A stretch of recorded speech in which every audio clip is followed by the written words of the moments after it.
Merci au Seigneur. Pour être bien rentré dans la pensée que le Seigneur a mis dans mon cœur ce matin, j'aimerais faire un petit peu d'histoire avec vous. Hein, des choses que vous n'avez peut-être pas l'habitude d'entendre, mais des choses que le Seigneur a mis dans mon cœur. Vous savez que nous sommes en 2022, ça j'ai pas besoin d'appuyer là-dessus pour vous faire comprendre. Nous sommes en 2022. Et en 2022, quand on regarde un petit peu, on est à peu près 8 milliards d'habitants dans le monde entier. Et quand on prend un petit peu l'histoire, 5 milliards sur ces personnes se sont tournées vers une religion. Et sur les 3 milliards qui restent, l'histoire nous dit que certains sont athées. Quelqu'un qui est athée, c'est quelqu'un qui croit en rien. Il semblerait croire en rien. D'autres ont choisi diverses religions. Et d'autres ont choisi des sectes pernicieuses. Mais ce n'est pas d'aujourd'hui, ça. Déjà dans l'Ancien Testament, au temps d'Abraham, la Bible nous mentionne qu'il y avait déjà 5000 faux dieux et 950 chapelles. Pour se rassembler, pour adorer des faux dieux. Mais quand on regarde dans l'histoire, 5 religions se démarquent de ces religions. Je ne vais pas être compliqué ce matin, vous allez voir, on n'est pas des garçons à être compliqués. Mais je fais un petit peu d'histoire pour venir à un petit peu à notre époque, à notre peuple et à notre mission.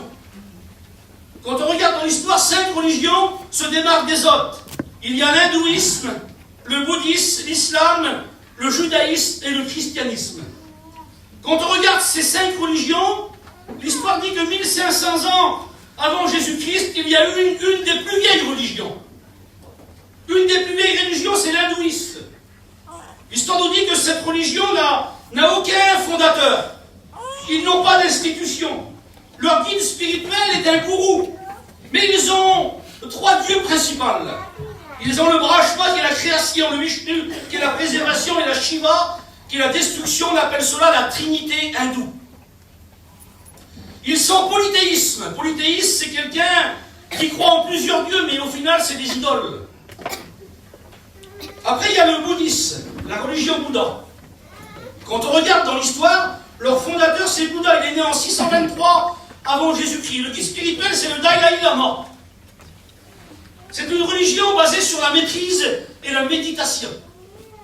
Je ne sais pas si vous avez déjà tombé chez des gadgets comme ça. Un jour, j'ai tombé chez un gadget, il faisait 2 mètres, il faisait du judo, du karaté. C'était le gardien de la place désignée.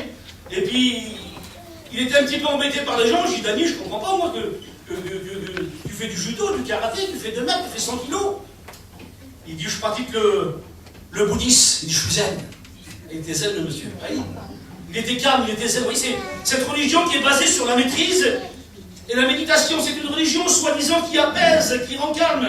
Elle est aussi basée sur 3 critères. C'est le Dhamma, la doctrine, le Bouddha, le fondateur, et le Sangha, c'est la communauté des croyants. Il y a l'islam. Je ne rentre pas dans les religions, hein, vous comprenez bien, je pourrais vous les détailler beaucoup plus, mais ce n'est pas le but de ce matin. Il y a l'islam. Eux, ils sont monothéistes. Monothéistes, c'est croire en un seul Dieu. Hein, quand on le regarde, eh c'est Allah. Un jour, j'écoutais René Zanelago qui prêchait l'évangile, il disait qu'il a fait une visite au Kazakhstan, et quand il arrivait à l'aéroport, c'était marqué en grand, Dieu n'a pas de fils. C'était fondé par Mahomet. Hein, je ne veux pas rentrer dans les détails. Il est né en 571 après Jésus-Christ, et il est mort à 61 ans. Quand on regarde un petit peu cette religion, ils ont 5 piliers. Un pilier, c'est une obligation. Le premier pilier, c'est la shahada, c'est la profession de foi. Quand on écoute quelqu'un qui fait partie de l'islam, vous savez ce qu'ils disent? Allah est Dieu et Mahomet est son prophète. Ça, c'est la shahada, c'est le premier critère. Il y a le deuxième critère qui sont les 5 prières par jour. Vous avez vu un petit peu, on le voit à la télé, on le voit dans les films, et nous, on va dans les prisons, il y a beaucoup de gens de l'islam, on voit qu'à certaines heures, quand on passe, ils sont partis avec leur tapis, parce que c'est l'heure de la prière. Ils ont 5 prières par jour. Il y a le troisième critère, c'est la saka. La saka, c'est l'aumône obligatoire, c'est une offrande qui a le pouvoir de purifier. Et ils ont une deuxième offrande, qui est une offrande volontaire, qui s'appelle la sadaka.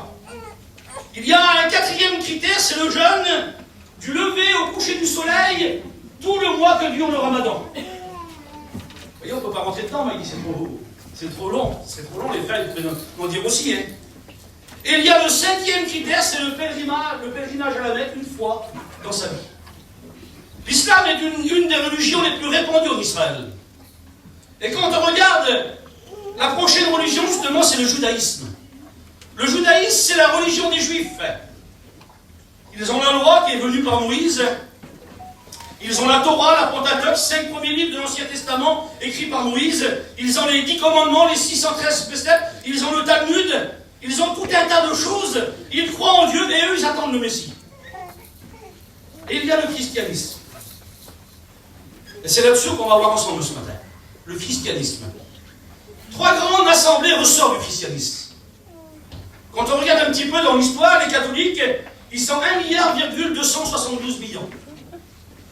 Quand on regarde les protestants, ils sont 863 millions,9. Quand on regarde les orthodoxes, ils sont 283 millions,1. Quand on regarde les catholiques, ils ont des curés, ils ont des évêques, ils ont le pape, ils ont le Vatican.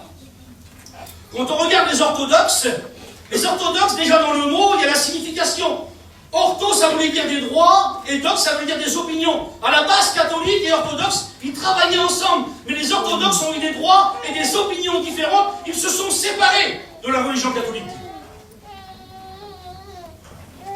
On a appelé cela le grand chiisme.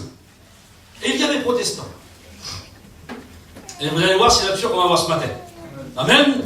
Vous voulez savoir où se trouve la mission Vie et Lumière? On va vous le dire ce matin. Amen.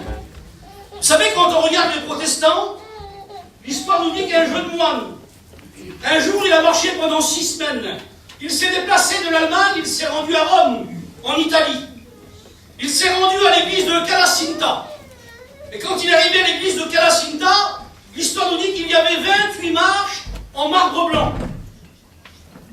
En 326 de notre ère, c'était 28 marches qui avaient été transportées de Jérusalem jusqu'à Rome. Et selon l'histoire, c'est les 28 marches que Jésus a gravies lors de son procès par Ponce Pilate. Et ils étaient transportés à Rome, et aujourd'hui on appelle cela le chemin de croix. Il faut monter ces 28 marches sur les genoux. Et ce jeune moine, ce jeune pèlerin, comme tout pèlerin de l'époque, et encore aujourd'hui, il a commencé à se mettre à genoux. Il a commencé à se mettre sur la première marche. Il a commencé à gravir la deuxième, à gravir la troisième. Et quand il gravissait ses marches, il récitait des prières. « Je te salue Marie, pleine de grâce. Le Seigneur est avec toi. » Il récitait une prière, notre Père, qui est aux cieux, toutes les prières catholiques. Et il allait même jusqu'à prier pour le pape. Et en montant ses marches à genoux, quelque chose le tracasse. Quelque chose l'inquiète. Il ne sait pas qu'à ce moment-là, il est en train d'être convaincu par le Saint-Esprit. Parce que quelques jours auparavant, il avait scruté la parole de Dieu. Il avait dit la parole et la parole avait touché son cœur. Et tout en montant les marches, la parole revient dans son cœur. Le Saint-Esprit travaille sa vie. Et à un moment donné, il se lève. Et il se rend compte que ce n'est pas en gravissant des marches, sur les genoux, ou en récitant des prières, qu'on peut aller au ciel. Parce qu'à ce moment-là, il est convaincu par le Saint-Esprit. Et la vie de ce jeune moine venait totalement de basculer. Il est allé voir ses copains sur les marchés. Ses copains, les moines qui vendaient des indulgences. Sur les marchés, à cette époque, ils vendaient des indulgences. Il y avait une petite table avec des morceaux de papier. Et puis les gens venaient avec une certaine somme d'argent. Et puis en échange d'une somme d'argent, eux, ils donnaient un petit bout de papier. Et il semblerait qu'ils étaient pardonnés de leurs péchés. Et ce jeune moine, à ce moment-là, il dit à ses copains, arrêtez, nous sommes dans l'erreur. Nous sommes dans l'erreur. Ce n'est pas une indulgence, ce n'est pas un bout de papier qui peut nous sauver. Je lis la parole. J'étais interpellé par la parole. J'étais convaincu par la parole. Ce n'est pas de cette façon-là qu'on va au ciel. Le seul qui mène au ciel, il a un nom, il s'appelle Jésus. Oui, ce jeune moine avait complètement basculé, convaincu par le Saint-Esprit. Amen. L'histoire nous dit qu'il a été un petit peu plus haut, voir un petit peu les anciens, les évêques, les archevêques. Et puis l'histoire nous dit qu'ils l'ont jeté dehors. Il est retourné en Allemagne, il a écrit 95 thèses pour contredire l'Église catholique. Il les a clouées sur la porte de l'Église de Gutenberg en Allemagne. On l'a appelé le théologien, on l'a appelé le réformateur. D'où le protestantisme, on l'a appelé Martin Luther. C'est là que vient la fédération protestante. Et quand on regarde un petit peu dans la parole du Seigneur, plusieurs églises sont rattachées à ce mouvement. Il y a l'église adventiste du 7e jour, c'est une église Valais-Gadget. J'y ai été prêché il y a 3-4 hivers en arrière, c'était merveilleux. Il y a l'Église réformée de France, l'Église pentecôtiste, l'Église baptiste, et dans la fédération protestante, il y a les assemblées de Dieu. D'où venait Clément le Cossec. Et quand on regarde un petit peu, à la base, je dis bien à la base, le musulman va dire, tous pratiquaient la même doctrine. Parce que toutes les églises qui sont rattachées à la fédération protestante ont l'obligation de pratiquer les mêmes doctrines. C'est à la base, ça. Et même aujourd'hui, les assemblées de Dieu, l'église des Galgés qui tenait plus la route là, aujourd'hui ça dévie quand même. Il y en a toujours qu'une qui tient la route. Amen. On va le voir ensemble. Amen. Amen. Parce qu'en 1975, la mission évangélique Zigane Vie et Lumière a dans l'obligation et devient officiellement membre de la Fédération protestante de France. Mais pour quelle raison? On était bien tout seul. On a besoin de personne, il dit. On était obligé, vous savez pourquoi? Une, pour avoir des droits. Si aujourd'hui on a le droit de construire des églises, on passe par les gadgets. Si aujourd'hui nous on a le droit d'aller en prison, c'est parce qu'on dépend du ministère de la Justice, on passe par les gadgets. Aujourd'hui, si on a le droit de tourner avec des chapiteaux et que les villes ont des obligations d'avoir des terrains, c'est parce qu'on passe par les gadgets. Parce qu'on est rattaché à la fédération protestante. Alors on était obligé pour avoir des droits. Et deux, pour être reconnu officiellement. Aujourd'hui, la mission évangélique Vie et Lumière est reconnue officiellement dans le monde entier. Peu d'églises des protestants ignorent que la mission Vie et Lumière existe. Aujourd'hui, pratiquement tout le monde, dans le monde entier, a conscience que la mission évangélique Vie et Lumière existe. Aujourd'hui, vous savez qu'il y a un président, il y a un conseil de direction, il y a un corps enseignant, il y a un corps pastoral composé des pasteurs, il y a des responsables d'église, de chapiteaux, il y a des missionnaires, des aumôniers, il y a des diacres, mais il y a aussi l'ensemble des croyants. Et vous allez voir où je vais en venir ce matin. J'ai fait un petit peu d'histoire pour bien vous faire comprendre ce matin. Amen. Dans 1 Corinthiens chapitre 12, verset 27, la Bible dit, et vous le savez, vous êtes le corps du Christ. Amen. Et il y a un autre verset qui dit, Dieu nous a donné le pouvoir de quoi? De devenir enfants de Dieu. Et j'aimerais vous attirer un petit peu votre attention ce matin, moi. J'aimerais vous parler de l'enfant de Dieu dans le monde ce matin. Parce que c'est ce que nous sommes, mes frères et sœurs.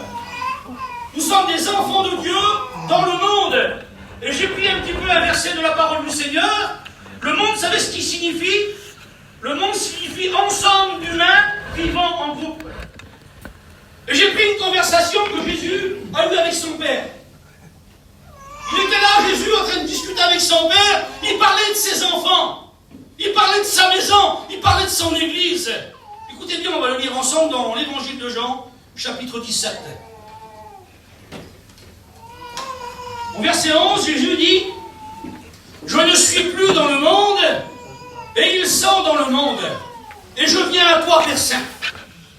Garde en ton nom ce que tu m'as donné, afin qu'ils soient un comme nous. » Au verset 14, « Je leur ai donné ta parole, et le monde les haït, parce qu'ils ne sont pas du monde, comme moi je ne suis pas du monde. » Verset 15, « Je ne te prie pas de les ôter du monde, mais de les préserver du mal. » Au verset 16, il appuie, « Ils ne sont pas du monde, comme moi je ne suis pas du monde. » Et le verset 17, il dit, « Sanctifie-les par ta vérité, ta parole c'est la vérité. » Quand on prend tout l'évangile de Jean chapitre 17, il est merveilleux. Tout le chapitre 17 de l'évangile de Jean, il est merveilleux. Mais il y a une expression qui ressort. Jésus appuie sur un point avec son Père. Il y a une expression qui ressort constamment, c'est le monde. Il dit à son Père, ils sont dans le monde, ils ne sont pas du monde, je ne te prie pas de les ôter du monde. Jésus fait allusion au monde. Une autre signification veut dire ceux qui habitent la surface de la terre. Vous savez, quand on va quelque part, un mariage, un enterrement, je dis tout ce matin, mais le premier mot qu'on dit à ceux qui y ont été, est-ce qu'il y avait du monde? Oui, c'est ce qu'on dit, comme il y avait un mariage, un enterrement, quelqu'un revient, on dit il y avait du monde. On dit non, il n'y avait pas grand monde, c'est vrai, le monde qu'il y avait. Ça fait vraiment allusion aux habitants de la terre, vous comprenez bien. Cela est en rapport avec l'expression de Jésus, ils sont dans le monde. Et quand on prend une autre expression, les gens qui n'appartiennent pas à Dieu, on les appelle comment? Les gens du monde. C'est comme ça ce matin, je ne me trompe pas, hein. Je ne suis pas compliqué. Hein. On les appelle les gens du monde. Il y a une différence, mes frères et sœurs. Et j'aimerais appuyer là-dessus ce matin, j'aimerais vraiment que vous soyez captés ce matin.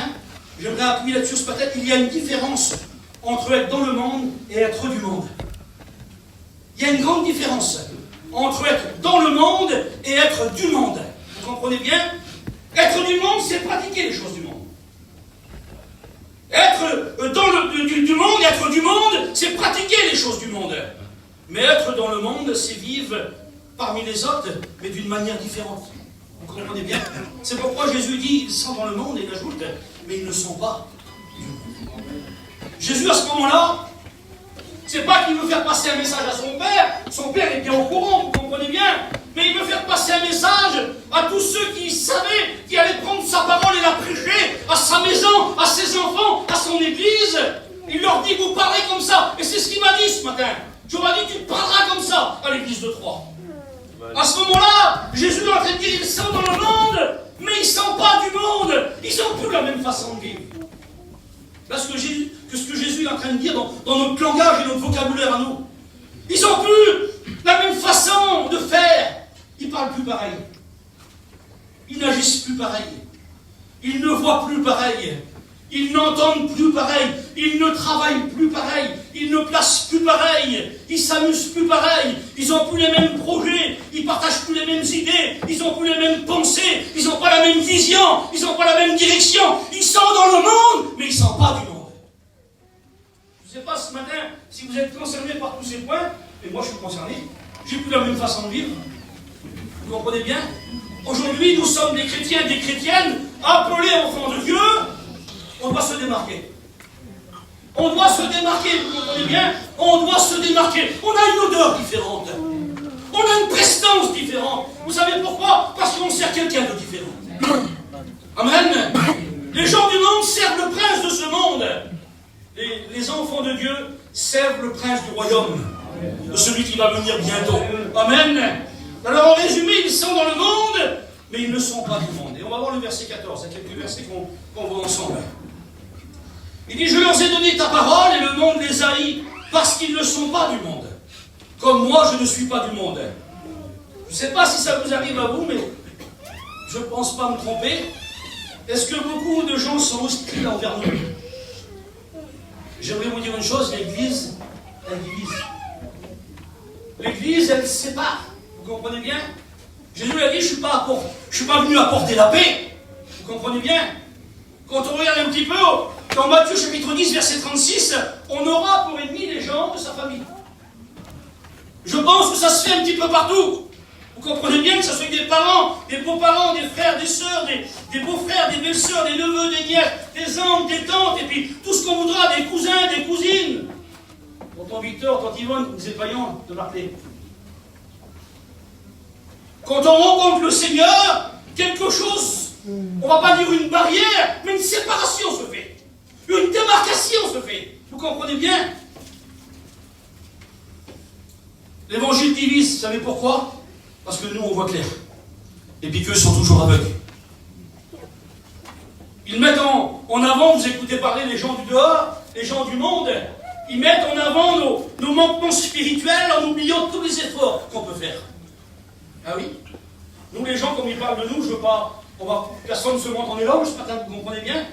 Mais comme les gens parlent de nous, ben, ils montrent nos petites faiblesses, nos petits défauts. Mais ils oublient qu'on est aumônier, ils oublient qu'on passe pour de gens, ils oublient qu'on est responsable d'église. Et ça, c'est un petit peu pour tous ceux qui travaillent dans l'évangile. Ils mettent directement en avant nos manquements. C'est Spurgeon qui le disait, hein. Une aiguille dans une cave noire, sur une table de marde noire, l'œil de Dieu la voit. Si on sort un grand drap blanc, vous avez déjà écouté cette histoire, et quand même un petit point noir, on va dire, qu'est-ce que vous voyez quand on voit le petit point noir? Le drap blanc, il est fait derrière. Et même si nous, on a des petits points noirs dans nos vies, en tant que serviteurs de Dieu, eux, c'est ce qu'ils voient, eux. Vous comprenez bien? Mais l'Église doit avoir les efforts que les serviteurs, les chrétiens, les chrétiennes, ceux qui marchent bien, vous comprenez bien? Et puis quand on regarde un petit peu,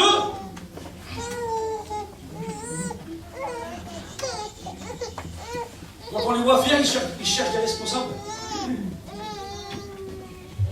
Il y a beaucoup de... On appelle cela, mais c'est pas ça, c'est pas le mot, ça. On appelle les rétrogrades ceux qui sont que la Lyon. C'est pas des rétrogrades, ça. C'est des gens qui ont tombé. C'est des gens qui ne participent plus à la vie. Excusez-moi du terme, c'est des gens qui ne sont plus dans les mains de Dieu. Ils ont pris une mauvaise direction. Les rétrogrades, mais moi je suis rétrograde des fois dans mon ministère. Je prie moins, je lis moins, je loupe une réunion, je suis rétrograde des fois dans mon ministère. Mais ça ne fait pas de moi un perdu, vous comprenez bien. Ceux qui ne sont plus ici, ce n'est pas des rétrogrades, c'est des gens qui ont tombé. Et eux, ils cherchent des responsables, en oubliant qu'ils sont responsables eux-mêmes. Vous savez ce qui se passe? C'est que notre vie de sanctification met en pleine lumière leur vie de péché à eux. C'est pour ça qu'on n'est pas aimé. Pourquoi cette différence? Parce que nous, on vit de la vie de l'esprit. Et eux, ils vivent la vie de la chair. Amen. C'est pour ça que Jésus dit, on est dans le monde, mais on n'est pas du monde. Et écoutez Jésus dans Jean, chapitre 15, verset 18. Si le monde vous haït, sachez qu'il m'a haï avant. Le monde, il a haï le Seigneur, laissez-moi vous dire une chose, il va haïr tous ceux qui lui ressemblent à lui. Tous ceux qui sont ses réels imitateurs. Il dit, le monde m'a haï, ben il vous haïra. Parce que si le monde haït le Seigneur, et ben tous ceux qui lui ressemblent seront haïs aussi par les gens du dehors. Au verset 15, il dit, je ne te prie pas de les ôter du monde, mais de les préserver du mal. Quand on regarde un petit peu ce verset, il semblerait que c'est un peu troublant. À première vue, je ne te prie pas de les ôter du monde, mais de les préserver du mal. Mais qu'est-ce que demande Jésus à son Père? C'est une conversation que Jésus a avec son Père. Jésus, à ce moment-là, il n'essaye pas de chercher une issue de secours pour sa maison. Il n'essaye pas auprès de son Père de chercher un échappatoire. En voulant dire, Père, je ne te prie pas de les ôter du monde, mais garde-les, préserve-les du mal. Vous savez le mot ôter, ce qui signifie tirer une chose de la place où elle est. Ça signifie être enlevé. Et là, Jésus, lui, il dit, je ne te prie pas de les ôter du monde. C'est pas le moment d'être enlevé. C'est pas le moment de partir de la place où on est.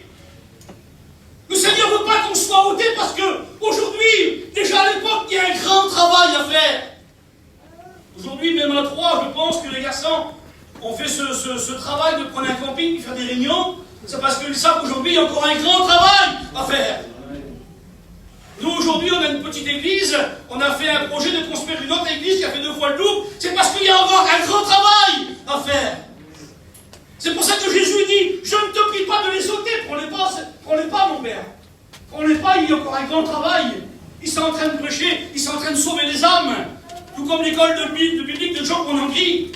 Les serviteurs, ils passent, ils récoltent, l'école va encore se faire. Il y a des serviteurs qui vont être instruits, qui vont prêcher, puis des âmes vont se sauver. Alors prends-les pas, mon Père. Je ne te prie pas de les ôter du monde, mais préserve-les du mal. J'étais un petit peu interpellé par ce verset. J'étais un petit peu interpellé parce que je dis, Seigneur, mais de quel mal tu veux parler alors? Tu veux parler du deuil? Mais non, il y a plein de serviteurs qui passent par le deuil.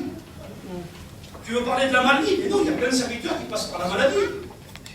Tu veux parler des accidents? Il y a plein de serviteurs, il y a plein de chrétiens, il y a plein de chrétiennes qui passent par les accidents. Tu veux parler d'un drame? Il y a plein de gens de l'Église, des enfants de Dieu qui passent par des drames. Mais de quel mal alors tu veux parler, mon Jésus? Écoutez bien dans verset 12. J'ai gardé en ton nom ce que tu m'as donné et je les ai préservés. Et aucun d'eux ne s'est perdu, sinon le fils de perdition. Et là, quand on regarde un petit peu, perdition, c'est le verbe périr. On comprend mieux la demande de Jésus. Je ne te demande pas de les ôter, mais de les préserver du mal. Quand on lit Jean 3,16, hein, c'est le point central de la parole. C'est merveilleux ce texte. Nous, on le lit comme dans l'évangélisation. On le lit pour encourager les gens, mais si on comprend le texte là, il est d'un sérieux. Car Dieu a tant aimé le monde qu'il a donné son Fils unique, afin que quiconque croit en lui ne périsse pas. Le mot périr, il est dans Jean 3,16 là. Afin que quiconque croit en lui ne périsse pas, mais qu'il ait la vie éternelle. Voilà de quoi Jésus veut qu'on soit préservé. Parce qu'il y a une différence. Parce que j'ai lu le texte, toi, Seigneur, tu aurais pu dire qu'un Dieu a tant aimé le monde, qu'il a donné son Fils unique afin que personne ne meure. Mais il y a une différence entre mourir et périr. On est tous obligés de mourir. Je ne suis pas un oiseau de mauvaise augure, ça se matin. On est tous obligés de mourir. Mais on n'est pas tous obligés de périr. D'où la demande de Jésus à son Père, je ne te prie pas de les ôter, mais de les préserver du mal. Amen. Le mot périr, selon le vocabulaire biblique, c'est ce qui veut dire être éternellement séparé de Dieu. Voilà la demande de Jésus à son Père. Mon Père, je ne veux pas qu'il soit perdu. Mon Père, je ne veux pas qu'il parte de ma maison. Mon Père, je ne veux pas que tu les remettes dans les mains du diable. Alors je ne te prie pas de les ôter, mais préserve-les du mal. Préserve-les de chuter. Préserve-les de tomber. Préserve-les qui restent dans mes mains. Et quand on regarde dans la parole du Seigneur, dans Matthieu, chapitre 18, verset 14, ainsi la volonté de votre Père qui est aux cieux ne veut pas qu'un seul de ses petits périsse. On comprend mieux la demande de Jésus, je ne te prie pas de les ôter du monde, mais de les préserver du mal. Amen. Vous savez, nous, ça nous fait mal au cœur quand quelqu'un tombe. Quand quelqu'un ne vient plus à la réunion, ne participe plus à la vie. Mais c'est rien à côté du mal du cœur du Seigneur. Vous comprenez bien? C'est rien à côté de son cœur à lui. Nous, notre cœur, il est là, puis pendant un petit moment, on a un temps de sentiment, de compassion, et puis on va faire quelques prières pour cette personne qui est partie, puis après, les autres prières vont se mélanger, puis celle-ci, on va l'oublier. Mais Jésus n'oublie pas lui. Parce que son cœur est touché, parce que son cœur saigne, parce qu'il est rempli d'amour, rempli de compassion. Et lui, même si les prières s'ajoutent, même si les gens qui tombent s'accumulent, la première qui tombe au début, il ne l'oublie pas, il prie toujours pour elle. Et à un moment donné ou à un autre, et bien cette personne, elle revient. Amen. Que Dieu soit béni et glorifié. Au verset 11, il appelle son Père, Père Saint. On va le respirer. Parce que Père, c'est très proche. Hein? Un Père, c'est très proche. Et il l'appelle Saint. Ça veut dire que son Père, infiniment élevé. Alors il dit Père Saint. Et comme la Bible dit, comme le Père et le Fils sont un, il dit Père Saint, garde dans ton nom tous ceux que tu m'as donnés, afin qu'ils soient un comme nous. Vous savez que l'arme de préférence du diable aujourd'hui en 2022, c'est la division. C'est l'arme de préférence du diable aujourd'hui en 2022, c'est la division. C'est pour ça que Jésus dit à son Père, Père Saint, garde en ton nom tous ceux que tu m'as donnés, afin qu'ils soient un comme nous. Dans Marc chapitre 3, verset 25, la Bible dit, si une maison est divisée contre elle-même, cette maison ne peut subsister. Il n'y a pas de guerre dans l'Église. Il n'y a pas de parler dessus dans l'Église. Vous comprenez bien? Il n'y a pas de montrage du doigt dans l'Église. Nous sommes les imitateurs de Jésus. Ben Jésus priait pour ceux qui ne vont pas. Nous sommes les imitateurs de Jésus. Ben Jésus tendait la main pour ceux qui sont partis. Vous comprenez bien? On est des imitateurs de Jésus. Ne parlez pas du diable, c'est le copieur de Dieu. Oui. Nous, on est des imitateurs de Jésus. Alors on doit faire ce que Jésus fait. Amen. C'est pour ça qu'il dit, garde en ton nom tous ceux que tu m'as donnés, afin qu'ils soient un comme nous.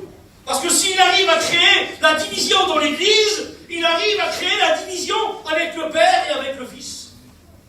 On ne peut pas être en accord dans l'Église, ou en désaccord dans l'Église. Si nous sommes en accord, nous sommes en accord avec le Père et le Fils. Mais si nous sommes en désaccord dans l'Église, nous sommes en désaccord avec le Père et avec le Fils. Parce que celui qui touche l'Église touche Jésus. Vous savez, dans le livre de Actes, chapitre 9, vous connaissez cette histoire, c'est ça? Il prend la direction de Damas, et à un moment donné, Jésus l'arrête. Jésus l'arrête, et puis dans Actes, chapitre 9, verset 14, il dit Saul, Saul, pourquoi me persécutes? Et à ce moment-là, j'aimerais voir l'image, vous comprenez bien ce matin, mais à ce moment-là, quand Saul est arrêté, il n'a pas Jésus en face de lui, il dit, en chair et en os. Il aurait Jésus en face de lui, en chair et en os. Il pourrait dire, bah oui Seigneur, je t'ai fait mal, je t'ai mis des coups, vous comprenez bien. Mais à ce moment-là, Jésus dit, Saul, Saul, pourquoi me persécutes-tu? Pour Saul, Jésus, lui, il est mort, il est enterré en Judée. Et puis le chef de la secte étant mort, Saul, il prend la direction, lui, parce qu'il faut anéantir les disciples. Il faut arrêter ce fléau, parce que c'était un fléau selon l'époque. Et à ce moment-là, Jésus l'arrête, Saul. Saul apprend ce jour-là qu'en persécutant Jésus, il fait mal à l'Église.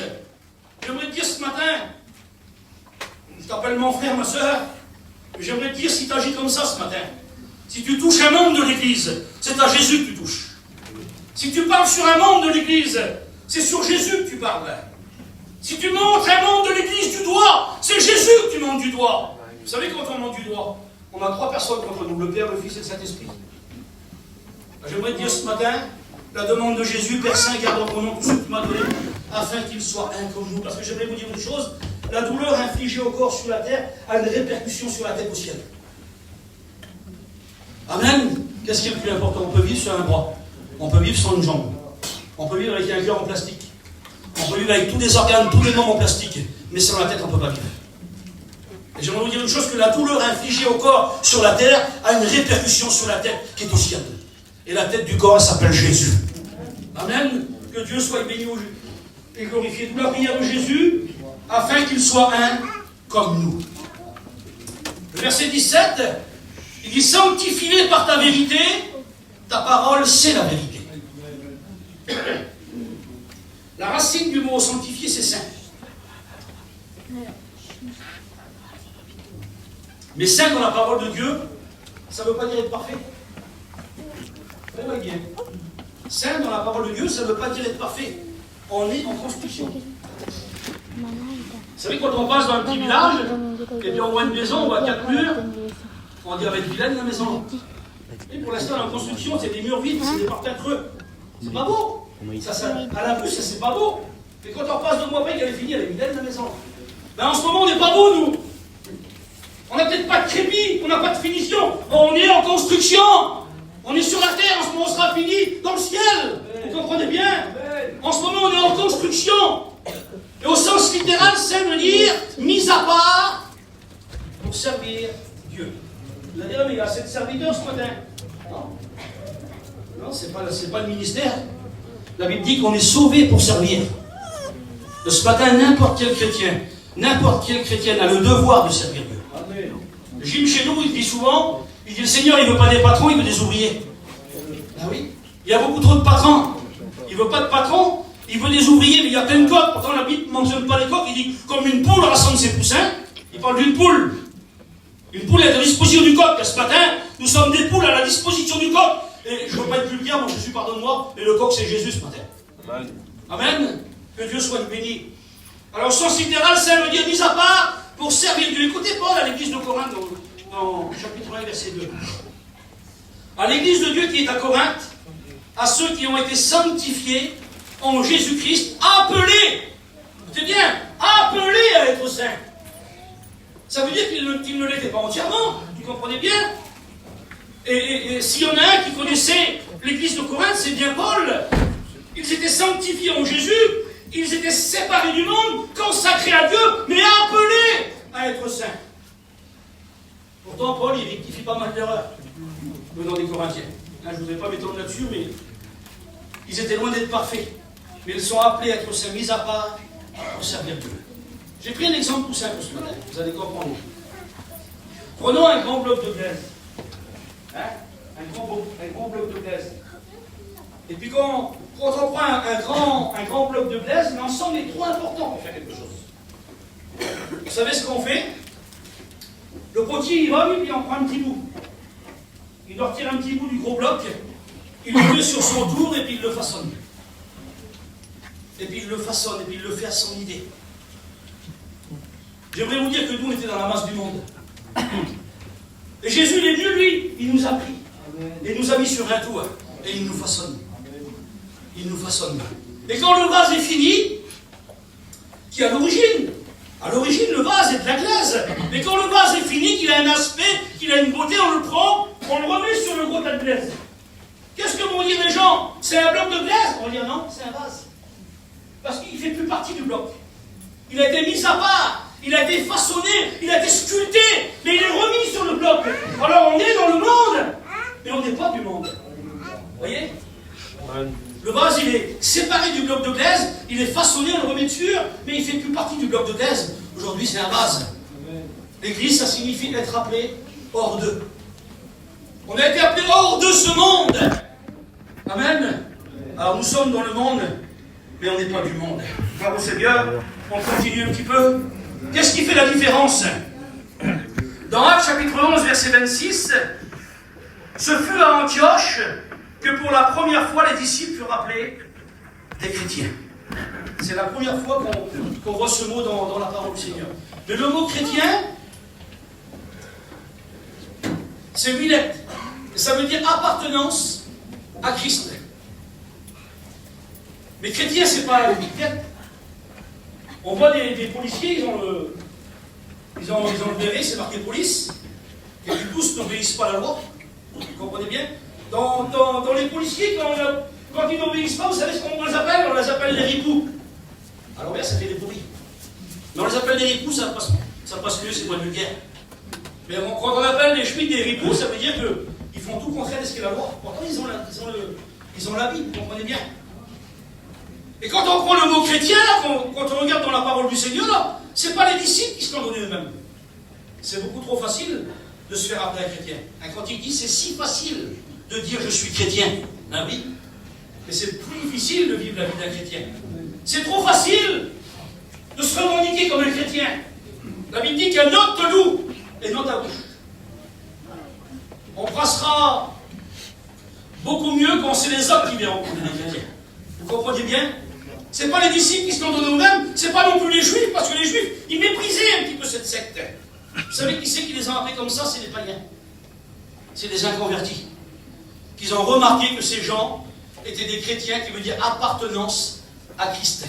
Ils ont remarqué que ces gens appartenaient à Jésus. Amen.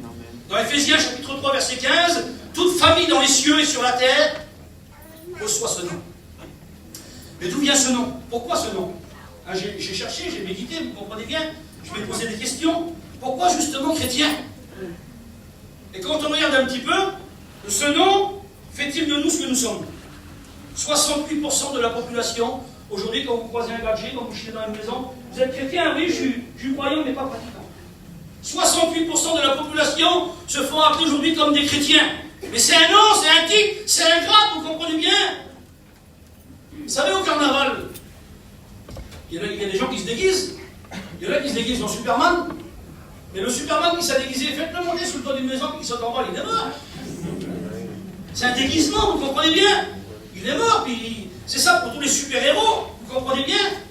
Spider-Man, dites-lui de sauter du lâcher-là, et puis de lancer une toile d'araignée, il est mort en bas. C'est des super-héros, vous comprenez bien? C'est de l'imagination, c'est du factice. Alors pourquoi ce nom? Vous savez qu'il y a un dicton du monde qui dit, ça me vient dans ma tête, l'habit ne fait pas le moine. Je crois que c'est une réalité, ça. Hein. L'habit ne fait pas le moine. Alors imaginons, hein, on se fait un petit film ce matin. Imaginons que Mars existe. Comment on appelle les habitants de Mars? Les Martiens.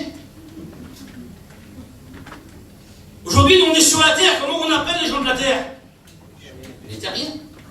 Ce matin, on est à Troyes, on s'appelle comment là? Les Troyens. Ah oui. C'est la racine, ça, vous comprenez bien?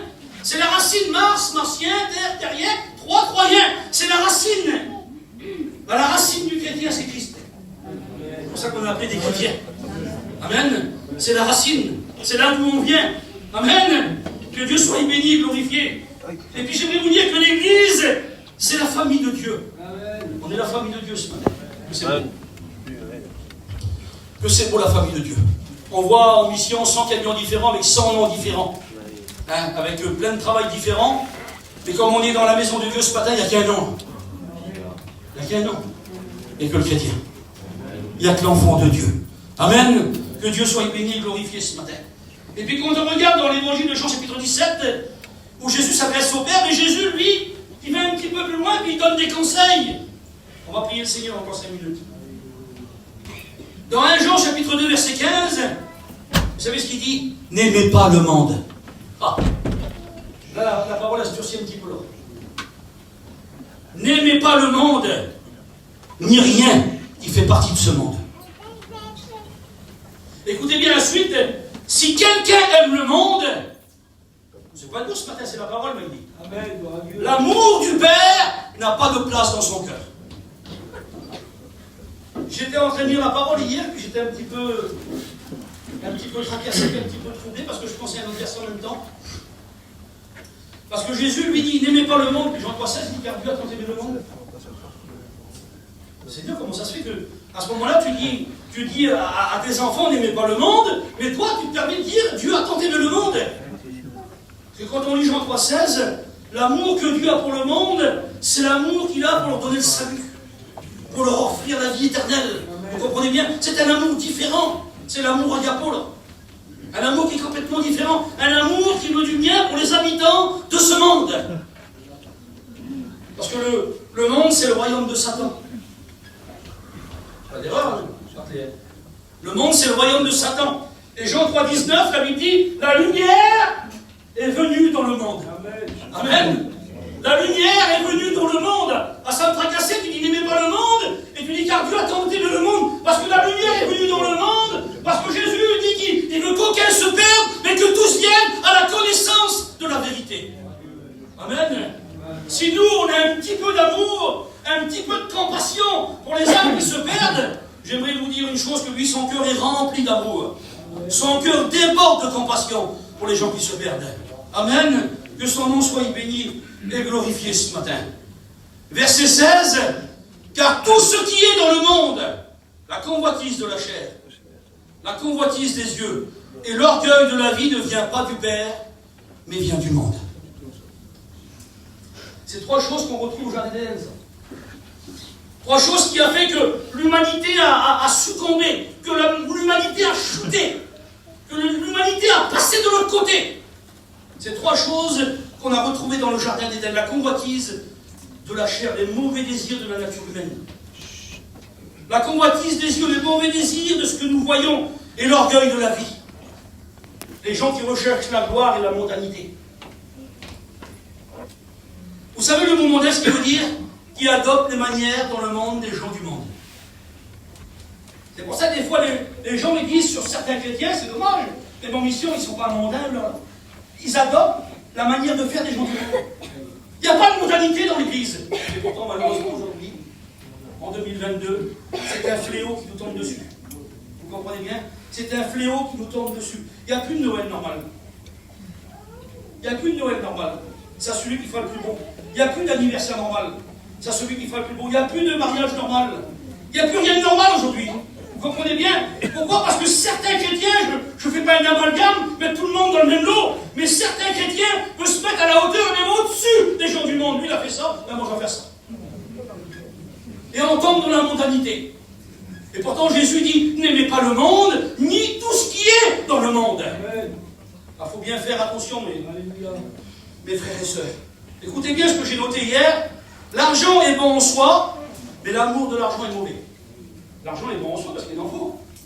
Il faut vivre, on a des enfants, on a des foyers, des affaires à payer, vous comprenez bien. L'argent c'est bon en soi, mais l'amour de l'argent.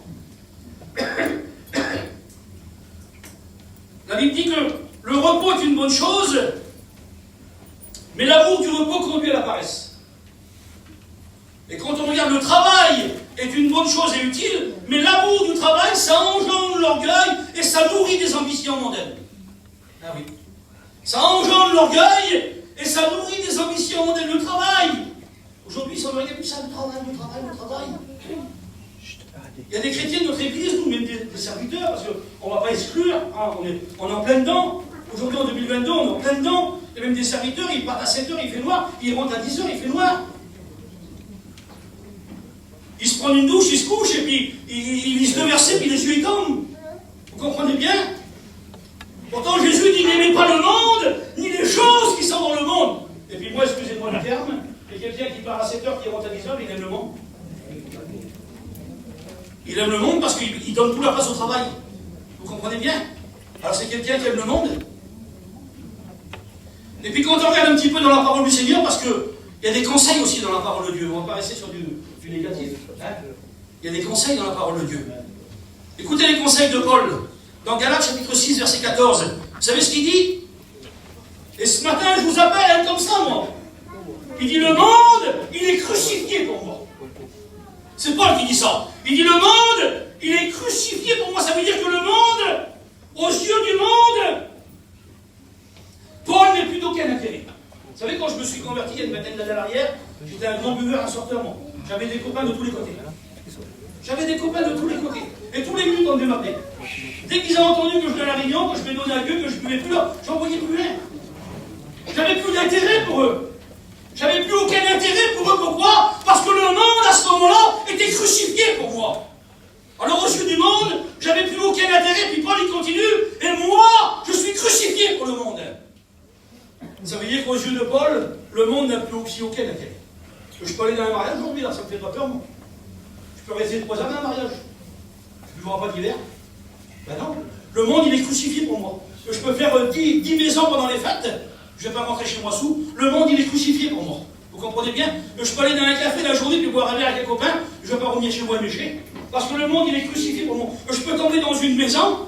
Et puis avec 2 mensonges, je peux prendre plein de sous. Mais je ne le fais pas. Je dis une vérité puis je prends mes petits sous à moi. Parce que le monde, il est crucifié pour moi. Vous comprenez bien? C'est ce que dit Paul, lui.